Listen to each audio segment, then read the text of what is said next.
How can women do i'tikaf when most of the masajid don't have arrangements for them?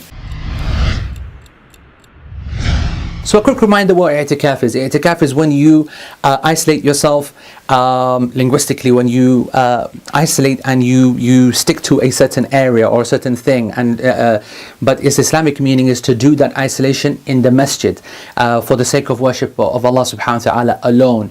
It's just that ability to be able to just switch off and get out of the way of the people and distractions, and that is and I think what's really important to remember is that it's not the action itself, although the action intention is good and there's a reward for it, but it's what you actually achieve within that action. So a person could isolate themselves, in the corner of the masjid and then just stay on their phone all day, and what's the point of that? So of course the worship is the key part. So this is i'tikaf, but the key point is that it has to be in the masjid, whether a man or a woman, as Allah subhanahu wa ta'ala says, وَأَنْتُمْ عَاكِفُونَ فِي الْمَسَاجِدِ, and so be away from your wives whilst you are making i'tikaf in the masajid. This rule in the mosques, and this rule applies to both men and for women.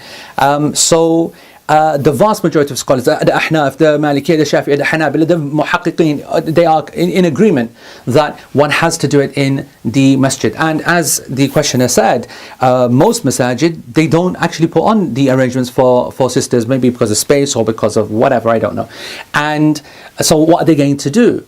How can they get around of it? Yeah, there was some scholars that used to say, a small minority that said, well, okay, a woman can actually make i'tikaf at home in her masjid, and they're using that in a metaphorical sense, the place where she's always making sujood, the place where she's always making prayer, and isolate themselves there. And that's not correct. Yes, of course, there will be some level of isolation and there will be some spiritual contemplation, and you can probably remove some distractions, but it's definitely not a masjid. It doesn't take the legal connotation of a masjid. You can't avoid distractions at home like you can in a different place altogether. The sunnah of the Prophet ﷺ is very clear. He never made i'tikaf in any place other than a masjid. The wives of the Prophet ﷺ didn't make i'tikaf in any place other than a masjid. They sought the permission of the Prophet ﷺ to make i'tikaf in the masjid, and when he passed away ﷺ, then Aisha and Hafsa and Zainab radiallahu anhun, they did i'tikaf after he passed away in the masjid, in the same place that he did, and they would use tents, individual tents, to cover themselves. And that's very important, of course, because one of the difficulties for i'tikaf, for the masjid, they require that greater parda, that greater sitr, that greater covering,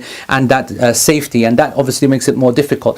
So you might say, all right, then okay, we get it, we can't go to the masjid or whatever. I want to make it clear that you don't misunderstand me, that you must put pressure upon your masajid to make arrangements for you, and the brothers need to say, the sisters need to be here as well. We've got to get rid of this idea that they can just do it at home, and because it's not valid at home, and that's what needs to be aimed at. But let's say that it's impossible. You're in an area where it's some masjid that is not going to do it, not even going to listen, or they are good intention and they can't do it. So what are you going to do?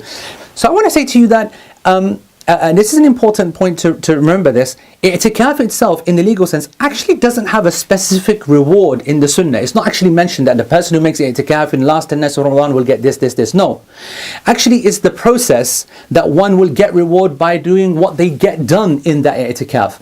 And I think, therefore, that if a person, if a sister can't get out and has to stay at home, then she should isolate herself, meaning she should turn off her phone and she should try to arrange different levels of care or whatever, so that she can have her own time to make that ibadah. And it's very possible that a sister at home doing her own acts of worship will get more reward than a guy who's hooking up with next guy, and they're all chilling and on their phones and having their socials, and then when in the night time they're just chilling and dossing around, and she will get more done within 3 hours than they will achieve in 2 days in terms of contemplation and tadabbur and recitation and dua. So I wouldn't lose heart, and a person might get far more reward from actually doing that technical isolation, but just not what's called i'tikaf. So let's keep things separate. She's not doing i'tikaf at home, but she can certainly benefit from isolating herself and focusing in that state upon ibadah to Allah subhanahu wa ta'ala.